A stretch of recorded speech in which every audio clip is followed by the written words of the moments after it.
Сайн бацхан эрхэм мөдө сонсогч нараа ингээд үл мэдэг подкастын маань дараагийн дугаарт Ernst & Young Mongolia аудитын компани ахлах аудитор Бэлэг сайхан хүрэлцэн ирсэн байна. Ингээд танд энэ өдрийн мэнд хүргэе. Сайн уу энэ өдрийн мэнд хүргэе. За та бас сонсогчдод маань өөрийгөө бас товч танилцуулаач. За намайг Бэлэг сайхан гэдэг.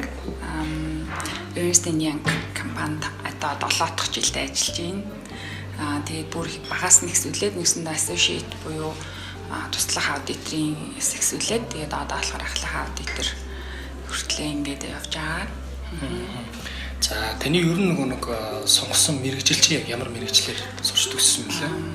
Би чинь санхүү эдийн засгийн дэд сургуулийг санхүү удирдлагаар төгссөн. Ер нь бол яг аудит ч юм уу тэр чиглэлээр ажиллая гэж бодож байгаа бол бас нэгтлэнгийн мэрэгчлэрээс төгссөн хүмүүс зөндөө байдаг. Ер нь яагаад энэ мэрэгчлийг сонгосон юм бэ? Нэг амар шилтгаан байхгүй дээ. Тэгээд ерөнхийдөө нөгөө нэг жоохон тоомоо талдаа илүү сонирхолтой хөвгтэйсэн. Тэгэл жоохон сонирхож байгаа чадж байгаа юмараа л хүн чинь нэг явцдаг шүү дээ. Тэгэл санхүүч нь бас дээрэс нь бидний үеийн нэг амар хот мэрэгчл тэгэл орсон. Яг нэг амар сонирхоод ингээд энэ миний ингээд гэсэн юм бол байгаагүй. Гэтэ ер нь бол мэрэгчлээ дуртай. Яг сонирхот нэг тийм нэг юм гоё чаленж юм байгаад идэхт нэг таалагддаг. Одоо тухайн үед жишээлбэл та сурч байхад би нэг ийм хийдэг хүн болох юм байна да гэдэг ер нь ойлголт өөртөө ч юм байсан уу? Би болохоор нөгөө нэг санхүүгийн удирдлагаар сурч байхдаа ер нь байгууллага дээр очиод санхүүгийн одоо удирдлагыг нь хийх юм байна тий. Одоо талент тооцоон дээр нь ажиллаад анализ шинжилгээ энэ төр хийх юм байна. За тэгээд хувийн бизнестэй болох юм бол одоо санхүү талаас нь удирдах сурах юм чухал юм байна гэж бодоод тэгж ер нь л бодож исэн. Тэгээд амар азар нөгөө EY-д орсон. Тэгэл одоо хүртэл явчлаа гэдэг. За хадгүй нэг сонсож байгаа хүмүүст маань за санхүүгийн удирдлага гэдэг юмуд нэг юм хөндөй бooгаад иж магадгүй те. Яг юу хийдэг юм болоо гэдэг ч юм. Тэгвэл та одоо яг одоо жишээлбэл энэ санхүүгийн удирдлага чиглэлээрээ ахлах аудитор гэдэг юмуд яг юу хийдэг юм бэ? Яг би болохоор санхүү удирдлагаар төгссөн. Гэхдээ нөгөө нэг аудит ч юм уу айгуу сонирхолтой.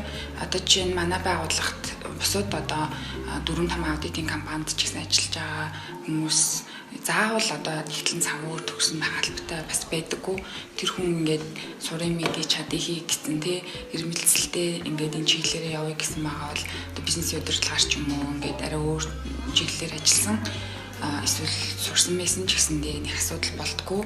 Ер нь бол яг аудит дээр баасан сургаад явцдаг. Тэгээд өнгөж төгсөж орсон хүмүүсийг яг ингээ аас нэгтээ сургаад явцдаг. Яагаад гэвэл нөгөө аудит гэдэг маань аудитын стандарт гэж байдаг. Тэр стандартынхаа дагуу бүх юм хийгээ явдаг учраас тэрийгээ л ингээ ихнээс нь сураал явдаг гэсэн үг. Одоо жишээлбэл таны нөгөө нэг ажиллаж байгаа мэрэгчлэлээр одоо жишээлбэл ийм ур чадваруудыг шаарддаг гэвэл яг ямар чадваруудыг шаарддаг вэ?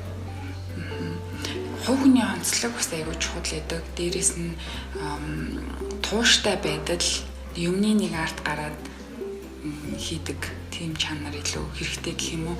Яг тэгтээ яг сонсож байгаа хүмүүст арайч ойлгомжтой байдлаас юу хийдэг вэ гэдэг талаас нь тайлбарсан илүү зүгээр санагдаад байна л та. Яг аудит болохоор бид нар бол санхүүгийн аудит юу хийдэг вэ гэвэл байгууллагууд санхүүгийн талан гаргаж байгаа.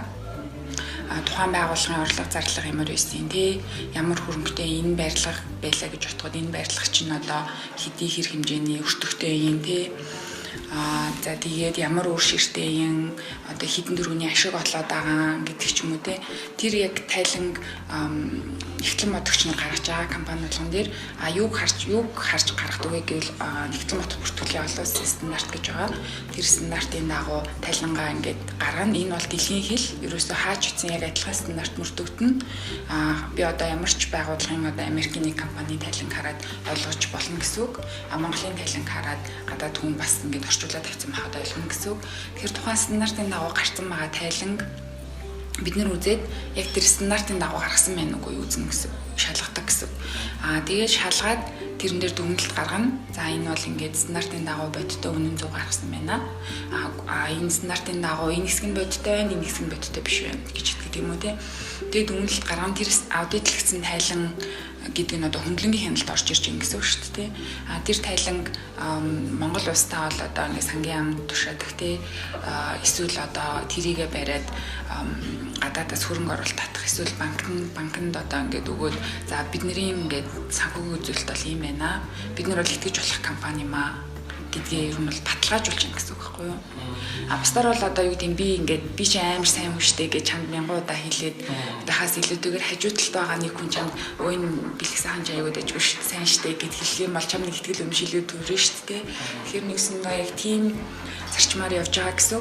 Тэгээд илүүтэйгээр нөгөө нэг одоо дэлхийн 4-5 аудитын компани гэд нэрлээд байгаа Ernst & Young, KPMG, Deloitte, PwC гэд энэ 4 компани болохоор дэлхийд даяар ерөнхийдөө үйл ажиллагаагаа явуулж байгаа.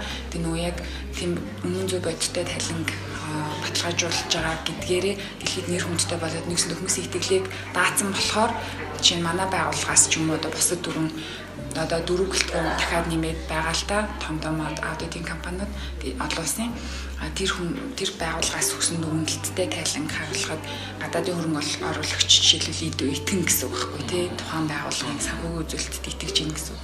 Тийм учиртай ер нь бол байдаг. Тэгээ яг аудит гээл тэгэнгүүт хүмүүс амар сүртэй юм бодоод идэг шүү дээ. Ер нь бол яг стандартын дагуу юмыг үзэж ийн л гэсэн үг. Үзэхдээ хүртэл аудитын стандартаа дагна, тайлан ч гэсэндээ стандартаа дагаал явдаг гэсэн үг байхгүй. Яг нэг аудит гэдэг нь бол миний нэг өнөختөө юу боддог вэ гэхэл энэ gap нь яг юу вэ гэл ингээл амар ингээл хамгийн юм ингээл үзэл явдаг л гэж анх бол ойлгосон. Алдаа дутагдал нь юу байна гэдэг. Алдаа дутагдал нь юу байна? Одоо яг энэ нөгөө нэг яг юм болохгүй байгаа даа хаана нөгөө нэг нууц юм байгаад байна. Тэрийг ингээд олж гаргаж ирэх хэрэгтэй байдаг гэж ойлгоод. Тийм бас байгаа. Одоо чинь зөвхөн цагурын цар хүрээтэй жишээ нь одоо энэ аудитын компаниуд professional service firm гэж нэрлэж байгаа үйлчлэг үзүүлж байгаа байгууллагуудад бас тийм чинийлж байгаа шиг үйлчлэгээнүүд бас байгаа байхгүй юу. Тэгэхээр тэр нь арай өөр төрлөөр явждаг. Санхүүгийн аудит бас саний миний ярьсан байх жишээ тий. Чинийх жишээлбэл одоо forensic буюу арай илүү жоохон investigation тал руугаа аудит хийх жишээтэй тий. Зарим нь бол одоо дотоод хяналт, байгууллагын дотоод хяналтыг үнэлж дүгнэх жишээний ч юм уу тий. Ингээд зөвлөх үйлчилгээ, санхүүгийн аудит, татрын үйлчилгээ, хуулийн үйлчилгээ гээд ингээд задраа явдаг. Одоо бүр цаашлах юм бол IT аудит гэж бас байгаа. Босод одоо гадаадад болохоор одоо corporate CSR буюу corporate social responsibility буюу одоо нөгөө нэг байгууллагууд бидний нийгэмдээ ийм их сайхан зүйл хийчлээ гэдгээ тайлгнаж байгаа байхгүй. Гэтэл тэр тайлгнсныг нь хүртэл аудит хийх жишээний ч юм уу тийм юмнууд бол байгаа. Тэгэхээр нөгөө нэг яг айгүй өргөн цар хүрээтэй ер нь бол байдаг. Тийм. Одоо нөгөө нэг лантун тохоо жишээлбэл Ernst & Young аудит хийлгсэн тий. Тэгээ бүр санхүүгийн 90 хэдэн хувьтай гэлээ. Нөгөө нэг найдвартай гэдэг хэдэн аудитор гараад ирцээ. Манайх бол ингээд ер нь бол ингээд бүр ширхэг одоо нэг югаа хүртэл ингээд тооцож нөгөө нэг хөтлсөний хүчинд ингээд бид нар том ингээд аудитор ороход ингэж гарч ирлээ гэдэг ерөөдөө тодорхой хэмжээнд танилцуулга хийжсэн шүү дээ. Тэгэхээр одоо жишээлбэл нэг юм хувь нь болохоор яг яаж явдаг одоо хэдэн хувь ер нь байх хэвээр амжилттай гэж үздгийн хэдэн хувийг нь амжилтгүй ер нь бол ингээд бас нэг жоохон доогуураас сайжруулах шаардлагатай байна гэдэг юм уу тийм. Дүнлэлтнээр бол тийм хувь бол байдаггүй юм. Хэдэн хувийн зөв байд, хэдэн хувийн буруу байна гэж бол байдаггүй юм. Зүгээр дүнлэлтийн төрлүүд гэж байдаг. Тэгээд тэр нь болохоор ер нь бол яг нийцэж гин стандартаа нийцэж гин үнэн зөв бодтой байна. Тэгтэл зарим хэсэг нь бол ингээд нийцээгүй байна ч гэдэг юм уу ингээд өөр бол байгаа. Тийм. Тэгвэл одоо жишээлбэл нөгөө нэг өөртөө нь тулгамдчихсэн нэг юм түгээмэл ингийн алдаа гэж үздэг шүү дээ. Би энийг яагаад ингэ хийж вэ? Энэ уул нэг юм хөнл байсан юм бэ штэ гэдэг ч юм уу тийм. Нэг тийм зүйл тохиолддог шүү дээ. Тэгвэл түгээмэл ер нь алдаа ямар одоо нэг алдаа тохиолдчих. Тэрэндээ жишээлбэл тийм тэрнээс юу суралцчих. Тэрнээс хуваалцвал. Яг надад тэгэхээр нэг амар юм бодогдохгүй байхгүй юу? Би нөгөө бизнес эрхлээл одоо ингээд амар мөнгө зүүн ялгаал тиймэрхүү биш. Тэгээ нэг амар шууд ингээд орж ирэх юм гайгүй. Яг нэг онцлог нь болохоор яг манай байгууллага эсвэл аудитын фирмийн онцлог гэх юм бол нөгөө багаас нь сургадаг гэдээ ярьжсэн шүү дээ. Чи дөнгөж орсон эхний жилийн ажиллаж байгаа бол чи ямар ч алдаа гаргасан хэн ч чамайг чи алдлаа гэж хэлэхгүй. Тэгээд за энэ чинь гэхсэн байхгүй юу? Ингээд хичээрээ гэл ингээл хийчдэг. Тэгэл тэр хүн чинь сураад явчихна. Тэр хэнгүүт чинь одоо намайг хинж амар буруутгаагүй учраас нэг амар алдаа яана би гэж нэг тийж яагаад бүхэл зүйлсэн зүгээр суралцах процессууд байгаад идэг. Ер нь одоо ч гэсэндээ ялгаахгүй. Тэгэхээр нэг амар тийм алдаа гаргаад гэсэн чинь тэгээ ингээд надад ийм тохиолдод гэж нэг фактор юм байхгүй яа зүгээр процесс дундаа мэдээч ирэг чаленжийн зүйлсүүд бол байгаа. Тэр болгоноос суралцаа явж байгаа. Тэгээд манай яг салбарын хувьд гэх юм бол хүмүүстэй нөгөө харилцах чадвар тэгээд ингээд бид нар чинь одоо нэг аудиторын онцлог гэх юм бол ийм юм байхгүй юу. Ямар ч өөр төрлийн бизнесүүд бүгдээрээ ингээд үйлчлүүлэгч байгаа тал зогсдог байхгүй. Чинь одоо хуульч жишээлбэл чамааг өмгөөлөх гэж ажиллаж байна тий. За нэгтлэн мэдээ чиний тайлан гаргана тий. Ингээд чиний үгийг сонсоод ингээд чам туслах гад ингээд гэдэг. Аудитор болохоор чам туслаад байгаа боловч чиний эсрэг байдаг байхгүй юу. Одоо чи энэ тайланг ингээд гаргасан байна. Энэ дээр чи ингээд алдсан байна шүү дээ. Тэ тэгээд ингээд тэр алдааг нь ингээд задлруулга өгөөд ингээд застдаг барьдаг ч юм уу тий. Тэгтэл бусад мэрэгчлээс ялгаатай эсрэг байдаг. Тэгэхээр нөгөө нэг яг үйлчлүүлэгч буюу клиенттайгаа зөв харилцах, тэрийг зөвөр ойлгуулах, эвтэйхэн байх ч гэдэг юм уу те. Зөв харилцаа тогтоох. Тэгээ профешнл буюу одоо хитрхийн найзан дундаа байж болохгүй. Тэгсэн мөртлөнгөөсөө яг үйлчлэгээ үзүүлээд, алдаа дутагдaltaыг хэлээд, залруулгыг нөгөөд те тайлангаа гаргаад ингээд прожект бол дуусгах хэрэгтэй байдаг. Тэрэн дээр бол ингээд нөгөө янз бүрийн чаленжууд бол гардаг. Тэгээ нөгөө дөнгөж ажилд орчоод 1 жил болсон мэлүү да нөгөө манайхан тэр үед одоо ахлах аудитор нэг дутагдaltaй байсан байхгүй намайг ажилд орох үед тэгээ Филиппинээс хүмүүс ирж ажилдаг. Тэгээд нөгөө англи хэлтэй тэд нар чинь бид нарт англиар харьцаж чинь гэтэл нөгөө манай клиентууд буюу харилцагч байгууллагын нэгтлэнгууд манай англи хэл байхгүй одоо санхүүгийн захирлын англи хэлгүй ч юм уу тий. Тэнгүүд бид нар нөгөө нэг яг клиенттай харилцах гол үүрэгрээ ойлно бид нэр дээр бууж байгаа байхгүй юу. Тэгэнгүүт нөгөө нэг шууд дөнгөж ажилд орсон нөгөө жоох хөвгт чинь явчихвал санхүүгийн захирал дээр нь очиад ийм том юм яриад харч нөгөөдөл чинь жоохон өдөөч бид нарт ингээл жоох хөвгт нь одоо юу гээл тэгш. Тэгэл айгу одоо муухай ажиллагч гэдэг юм уу одоо муухай хандагч юм уу янз янзын юм болно. Тэгэл тех болгонд нөгөө нэг амир хэм сурж аваад хүнтэй яаж харилцуул зүгээр энэ хүнтэй яаж явах хэвээр ерөнхийдөө нэг хүмүүсийн байгууллагын калчер ямар байд ингээл аяг их зүйл сурж аваад тэгэл яг тэр үед болохоор заавгаас ажил бол одоо ажил тий тэрний амар сэтгэлээр унаал юм тийм болоод ах хэрэггүй гэдэг ч юм ингээд ийм жижигэн тийм зүйлүүдээс сурамжууд бол бас ингээд явцсан дунд аваад яваад байна гэхгүй тий.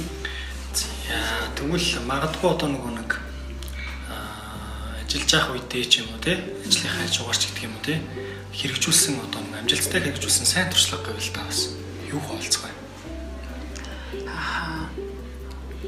Яг нэг санхүүгийн аудитын яг бас нэг онцлог гэх юм бол бид нэр ажил амир ихтэй байдаг.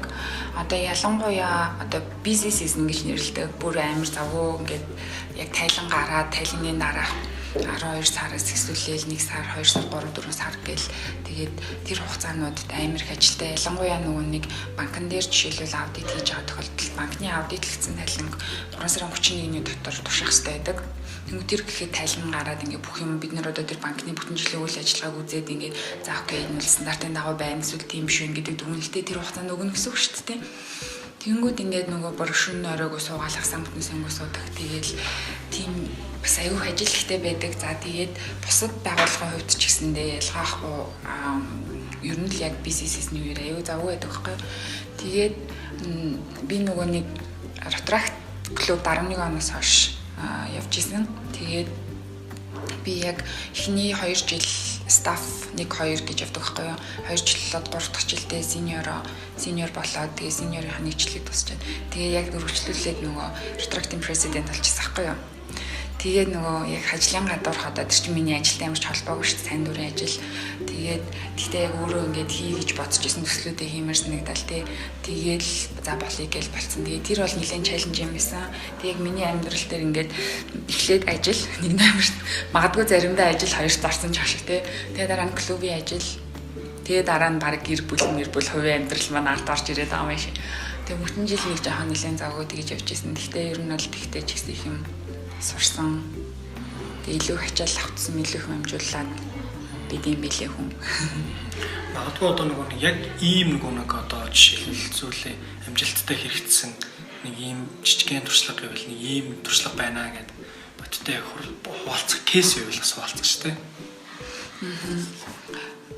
Яг тэр сайн дурын ажилтай холбоотой гэх юм бол нөгөө нэг бас Rotaract клуб мэдэн шүү дээ. Нөгөө Хонконгоос санхүүжилт орж ирдэг шүү дээ. Төслөө шалгаруулад тэрэнд төслөө бичээд тэгээд санхүүжинг оролтын тухай жилдээ хэрэгжүүлсэн.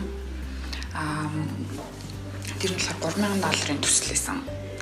За тэгээд бас манай клуб болохоор яг тухайн тэрний өмнөх жил болоод үргэлжлүүлээ тухайн жилдээ нарны хөлтүүд гээд тасрамжийн төв байдаг байхгүй юу? Тархан хотуудын хүмүүс бас мэдэж магадгүй айгүй мундаг тийм хөтөлмөрч гэр бүлээдэг. Тэгээд Япон улсад нөгөө тоглолт хийгээд тэр тоглолт хийсэн орлогоороо нэгсэндээ тоглолт нь болохоор дандаа язгуур урлаг Монголын одоо бүжиг дуу хуур тэр үүрээ хийдэг. Тэгээд тэр үүрээ хөлтөд айгүй мундаг бэлдэг, айгүй мундаг аяастай хөлтөд идэг.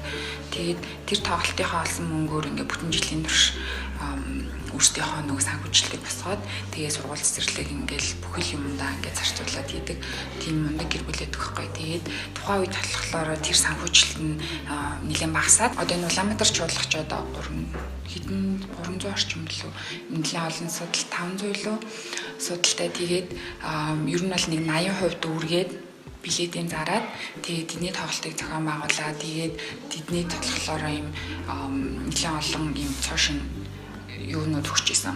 IT машинууд өгч ийсэн. Одоо мэрэгжлийн IT машинууд. Тэгээд тэр хүүхдүүд бас яадаг уу гэхлээр IT машинаараа янз янзын юмнууд оёод тэгээд тэрийг ингээд бас Японд зардаг. Тийм тэгж бас нэг орлогынхоо их өсрийг бий болгодог. Тэгээд тэднийх бүр социализмын үеэс нөгөө нэг одоо агтлаад үйлдвэрүүд нэг хувьчлагдаад агтлагдаад нэг үлдсэн байсан нэг 2-3 хаан IT машинтай тэрүүгээрээ ер нь айгүй олон жил болсон байсан. Тэрийг шинжилээд тэгж өгч ирсэн. Тийм туршлага байгаа тийм. За ер нь та нэг карьераа ер нь төлөвлөдөг үү? Төлөвлөдөг бол одоо хэдэн жилээр төлөвлөдөг вэ? Карьер төлөвлөлт гэх юм бол би одоо болохоор арай өөр юм хараад байгаа байхгүй юу?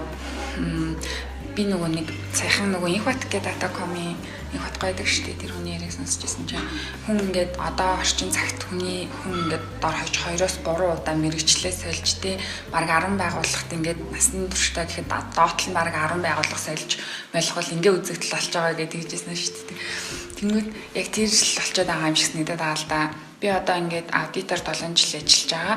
Гэхдээ миний нөгөө нэг явцсан дундаа ойлгож ухаарсан зүйл болохоор би илүү нөгөө нэг байгаль орчины чиглэлд илүү өөрөө сэтгэл зүрх маань явт юм гэдгийг би ойлгож авч байгаа байхгүй юу. Дөнгөж ажилд орохдоо ч юм уу ерөөсөө юу ч мэдэхгүй байсан. Тэгэл сүүлийн л нэг үндсэндээ 2-3 жилийн хугацаанд өөрийгөө discover хийж ин гэх юм уу те. Тэгээд тэр чиглэлээр илүү их сонирхолтой юм байна. Би тэр чиглэлээр ажиллахыг хүсэж байгаа юм байна те. Яаж тэр чиглэл рүү орох уу гэд ингээд жоохон судлаад тэгээд тэгсэн чинь байгаль орчин чиглэлээр болохоор одоо айгүй олон тийм шинэ юмнууд гарч ирж байгаа юм байна л да. Хамгийн наадл яг гэх юм бол circular economy гэж байгаа байхгүй юу? Тэр нь болохоор одоо за хичнээн байгаль орчин гэдэг юм уу шил тустай scientific зүйл юм шиг боловч яг үүндээ бид нэр амьдрал дээрээ болгож ирээд хүний амьдрал дээр ингээд яаж энийг илүү sustainable буюу доктортой ирээдүйд ингээд урт хугацаанд бид нэрийн дэлхийдээ ээлтэй урт амьдрах юм бэ гэж үзэх юм бол ялцчгүй мөнгөтэй ч юм уу эсвэл ингээд эдийн засгтай нь холбохгүй болохгүй болчихж байгаа шүү дээ. Тэгэнгүүт circular economy гэдэг шинэ одоо томьёолол гарч ирж байгаа. Ерөнхийдөө шинэ гэхэд бол хэцүү мэдээж сүүлийн марга 10 жил яригдчихэж байгаа. Гэхдээ нөгөө дэлхийд даяараа масаараа ингээд хүлэн зөвшөөрөөд ингээд shift болоогүй байгаа учраас хуучныг нь болохоор linear economy буюу одоо юм шулуун эдийн засаг гэж үзэж байгаа хгүй тэрний яг гэхээр чинь би ширээг байх юм бол аймаднаас тий модын авчраад ширээгээ хийгээл ингээл болоо. Энэ ширээ бол ингээд хэрэглэгдэж тусаал хаягдтаал ингээл болчихж байгаа ч гэдэг юм уу тий. Тэгтэл ингээд circular economy юу ярьж байгаа гэвэл ой модноос гарч ирж байгаа тэр бүтээгдэхүүнийг ямар ч хаягдал байхгүйгээр бүх хаягдлыг нь яаж үүсгэл хэрэглэх үү? Тэгээ энэ ширээг ингээд тухайн хугацаанд хэрэгжилж дуусчаад дараа нь яаж дахиад recycle хийх үү гэд ингээд бүх юм нэм эрэх холбоотойгоор ингэж ажиллах эдийн засгийг circular economy гэж нэрлэдэг байхгүй юу? Тэгээд тэр нь одоо 100% мэдээж хэрэг efficient байна гэж бол мэдээж байхгүй шүү дээ. Гэхдээ аль болох их хэмжээнд efficient буюу өөр ашигтайгаар ашиглах тэр эдийн засгийг хилээд байгаа. Тэгээд тэр нь болохоор үндсэндээ 3 чиглэлээр хөгждөг юм байна л та.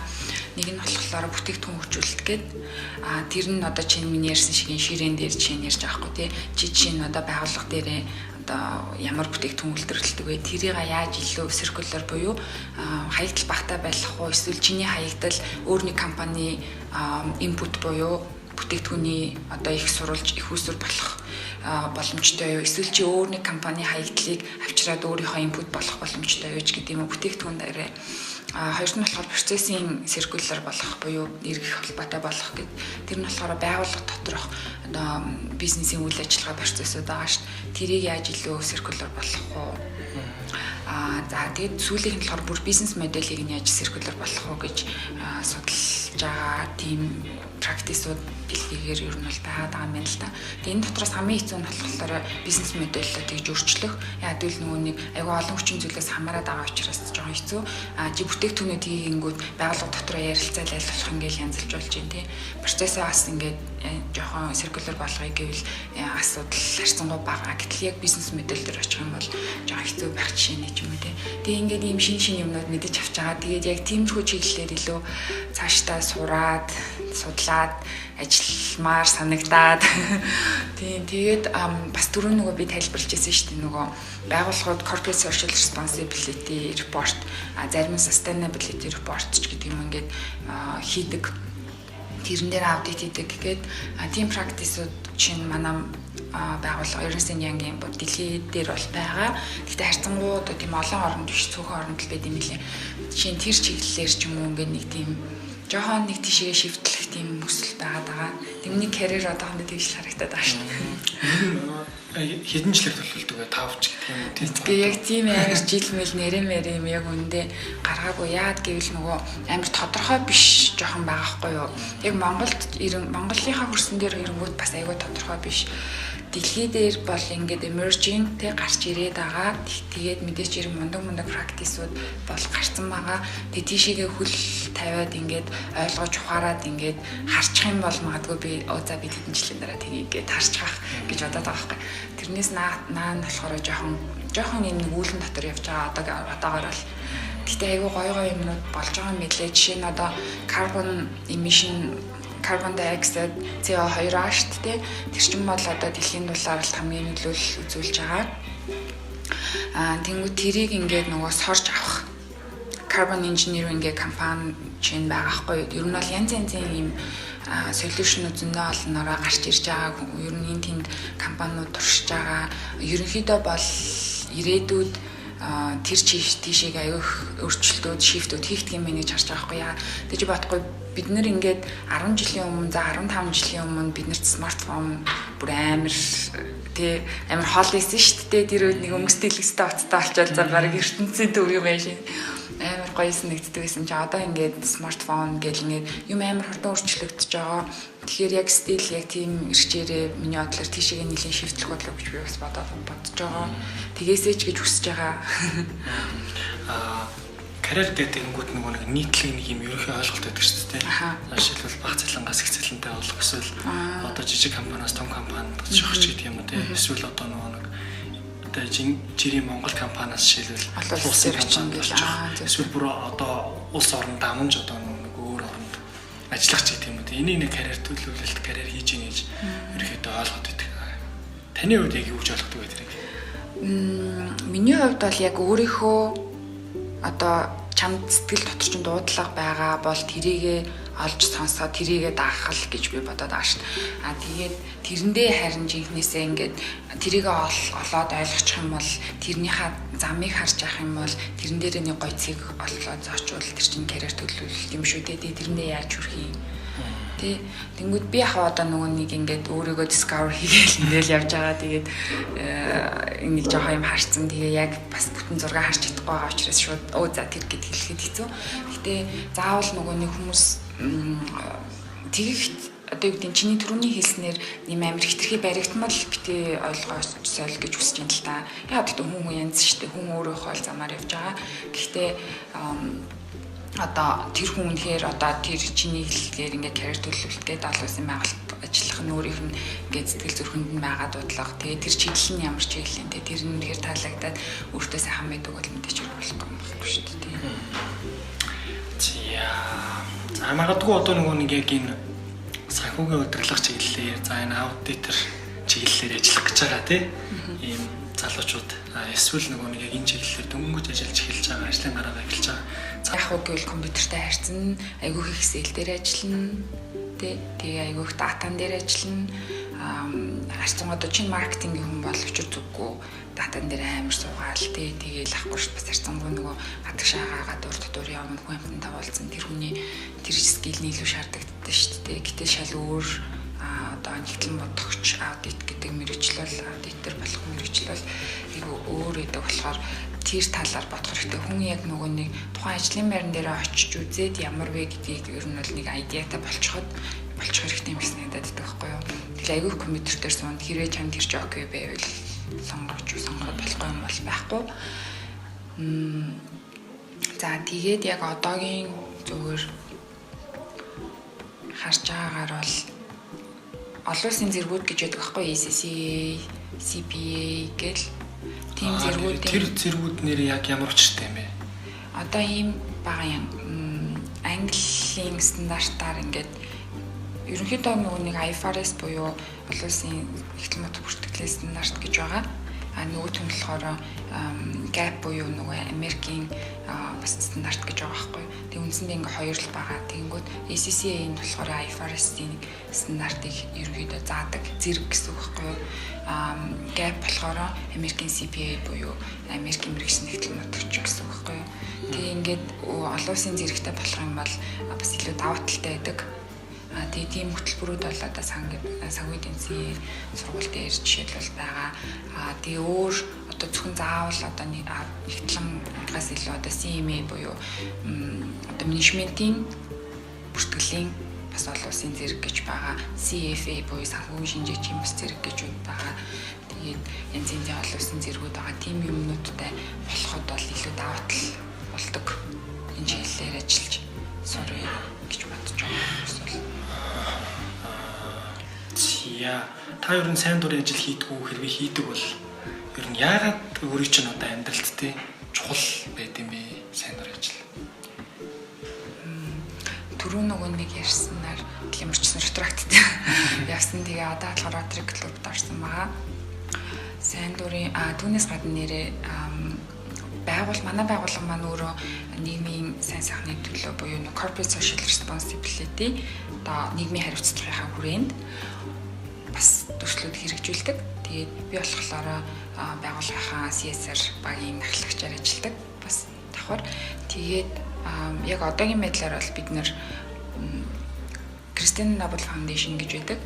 Одоо бас Монголд нэлээд олон жил үйл ажиллагаагаа явуулж байгаа.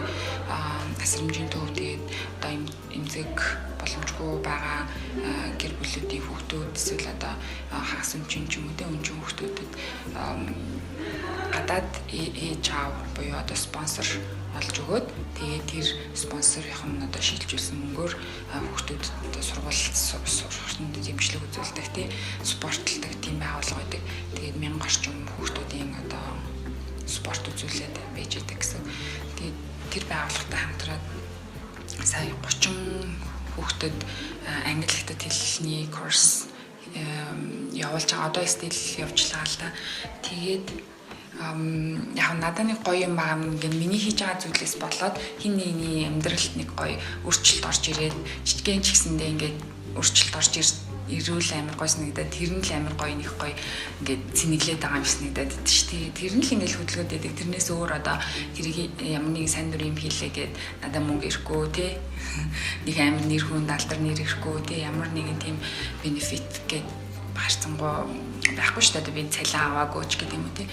Тэгсэн мөртлөнгөөсөө зүгээр л одоо жишээ нь чамдыг гоё юм хэлчих юмсан тэр хүүхдүүдний гоё юм мэдээд өгч юмсан ийм дээр би алдсан штэ энэ хүүхд ингээд том болоод бити алдаасаа ич гэдэг юм уу тиймэрхүү сэтгэлэл байдаг л санагдаад байдаг штэ тэгээ нөгөө нэг жир аттракт мэдэн штэ угсаа энэ тийм юм хийгээл явж идэв штэ тэнгууд нөгөө нэг ингээд юм байна л да би тэрийг бас Rotary клубийнхаа найзаас сонсон чи Rotary Experience гэж нэрлэдэг юм байна л да тэр нь юу гэхээр ингээд явж очиод ямар нэг юм хийгээд өөрөө ингээд оролцож хийгээд тэг хүмүүсийн ингээд жаргалтай байгаа царайг харах ч юм уу те эсвэл ингээд жоохон ч гэсэн ингээд contribution үзүүлээд тэр хүмүүсийнхаа ажил амьдрал нь жоохон ч гэсэн дээрдсэн ч юм уу эсвэл жоохон юм шеэрлээ тэр хүмүүс мэдээд авчингууд ингээд нэг гоё байдаг шүү дээ сэтгэлд нэг гоё тэрийг Rotary Experience гэж нэрлэдэг тэр нь болохоор хамгийн аддикт буюу бүр донтуулдаг зүйлсийн нэг гэж ярьт юм л.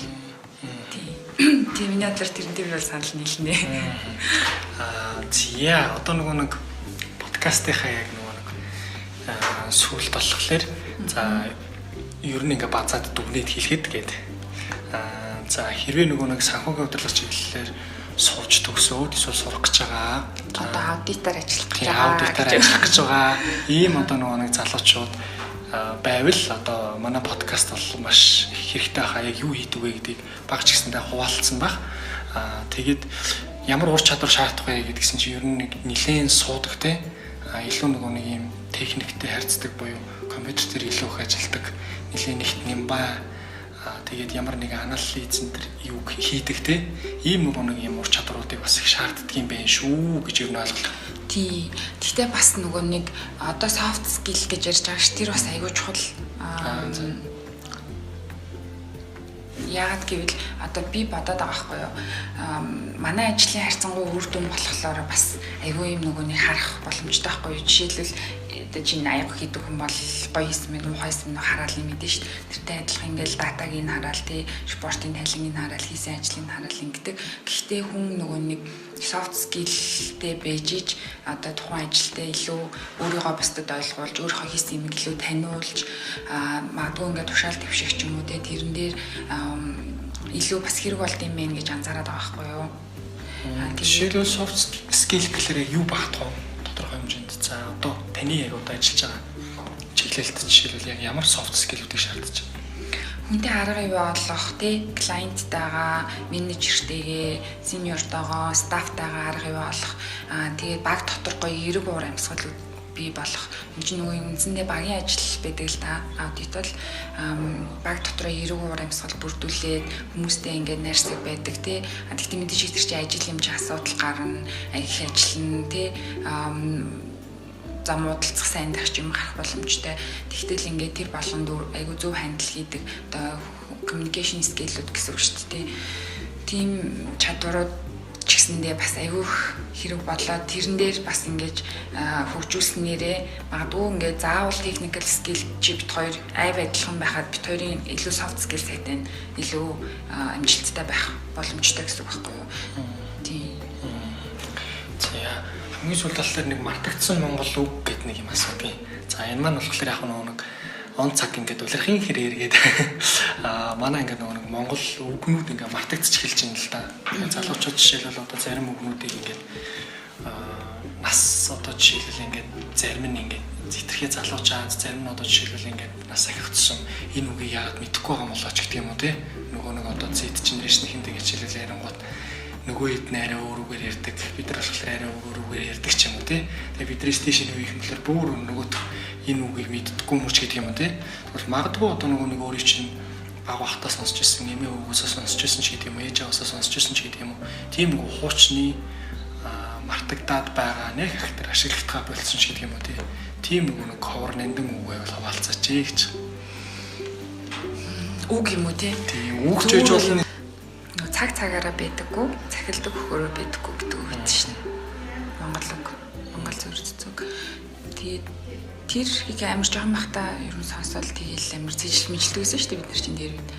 Тэгээл нэг амар тоодгүй байсан чи одоо бүр амар өнөөг юм байна гэж боддог болсон шүү дээ. Ялцчихгүй л угаасаа бүх юм хороо дэлхий дээр ганцхан өөрчлөгддөггүй зүйл бол өөрчлөлт өөрөө гэж байгаа байхгүй юу? Бас нөгөөд өөрчлөгдөнө. Тэгээ бүх зүйл угаасаа мөнх биш те. Ингээл би ч гэсэндээ чи ч гэсэндээ ингээл мөнх биш. Одоо байгаа тэгэл хэсэг хугацаанд байхгүй болчихно ч тийм үү.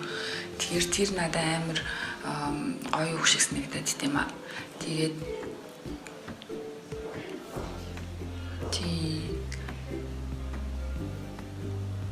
тэр үг надад амар гоё. Тэгээд яг ингээд угаасаа л ингээд нэг амар удаан амьдрал мөнх амьдрахгүй шүү дээ. Тэгээл бүх зүйл ингээд байхгүй болчих юм чи ер нь халтаад ах юм юу байгаа ингээд сүлээд боддог болсон шүү дээ. За ингээд ярилцлага маань үг өрөмдөрлөж байна. Тэгээд за магадгүй дахиад сануулад хэлэхэд тэгээд аудитороор одоо ажиллах гэж байгаа залуучуудын бол бас энэ дугаарыг алдалгүй сонсорой. Мөн санхүүгийн удирдлага мэргэжлээр сурах гэж байгаа бол бас яг энэ дугаарыг сонсорой гэж зөвлөё. Тэгээд өнөөдрийн дугаарт Ernst & Young Mongolia-ийн аудитын компани ахлах аудитор Бэлэг сайхан уулзлаа. Ингээд танд маш их баярлалаа. Чамд ч гэсэн баярлалаа.